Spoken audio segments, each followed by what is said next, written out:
정부가 치솟는 가계부채를 틀어막기 위해 강력한 규제책을 발표했습니다. 자, 앞으로 2년 뒤부터 모든 대출자들은 1년에 갚는 원금과 이자가 연소득의 40%까지로 제한이 됩니다. 자, 관련 사안 정치경제부 문성필 기자와 이야기 나누겠습니다. 자, 문 기자, 이번 관리 방안의 핵심 뭐라고 정리를 할 수 있겠습니까? 네, 이번 가계부채 관리 방안의 핵심은 DSR입니다. 네.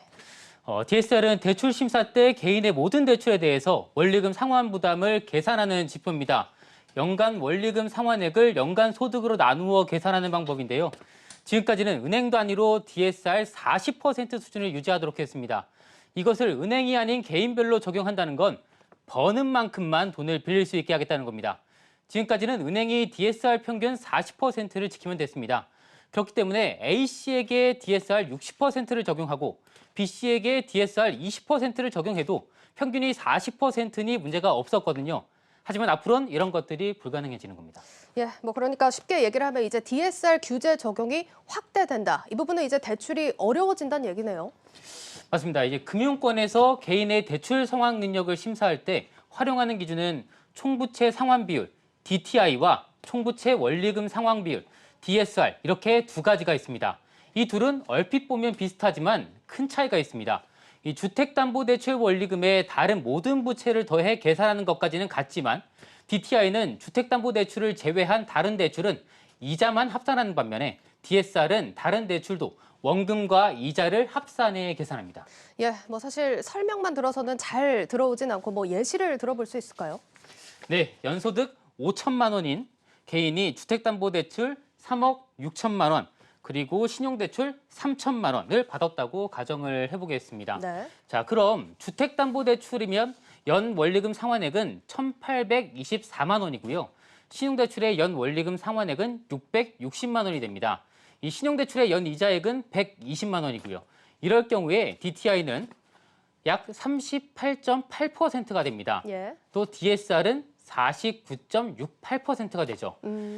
DTI일 때는 기준선인 40%에 미치지 못하지만 DSR일 때는 기준선인 40%를 훌쩍 뛰어넘는 50%에 육박하게 되는 겁니다. 네. 결국 똑같이 40%를 기준선으로 잡더라도 이 DTI를 기준으로 하면 대출 심사를 통과할 가능성이 크지만 DSR을 기준으로 하면 대출 심사에서 거절당할 수 있습니다.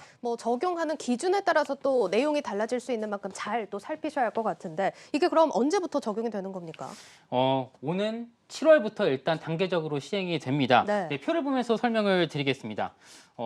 오는 7월부터 1년간은 기존처럼 주택담보대출과 신용대출을 나누어서 적용 기준을 확대합니다. 일종의 유예 기간을 두는 셈인데요. 먼저 주택담보대출의 경우 기존에는 투기, 과열지구, 9억 원 초과주택이면 DSR 규제를 적용받았지만 앞으로는 조정 대상 지역까지 포함한 모든 규제 지역에 6억 원 초과주택부터 DSR 규제를 받게 됩니다. 예. 신용대출의 경우 연소득 8천만 원, 신용대출 1억 원 초과에서 신용대출 1억 원 초과로 DSR 규제 적용 대상이 확대됩니다. 예, 지금 이제 눈에 띄는 게 2단계입니다. 내년 7월 기준인데 이제 내년 7월이 되면 그럼 주담대랑 신용대출의 구분이 없어지는 겁니까?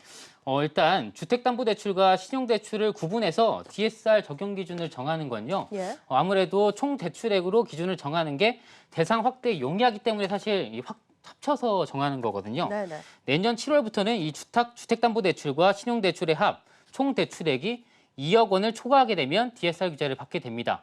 내후년 7월부터는요. 총 대출액이 1억 원을 초과하면 DSR 규제를 받습니다. 다만 여기서 좀 제외된 부분이 있습니다. 전세자금 대출이나 예적금 담보대출, 보험계약 대출, 또 정책적 목적의 대출, 300만 원 미만의 소액 대출은 DSR 규제 적용 대상에서 제외됩니다. 예, 알겠습니다. 자, 정치경제부 문성필 기자와 이번 사안에 대해서 자세하게 살펴봤습니다.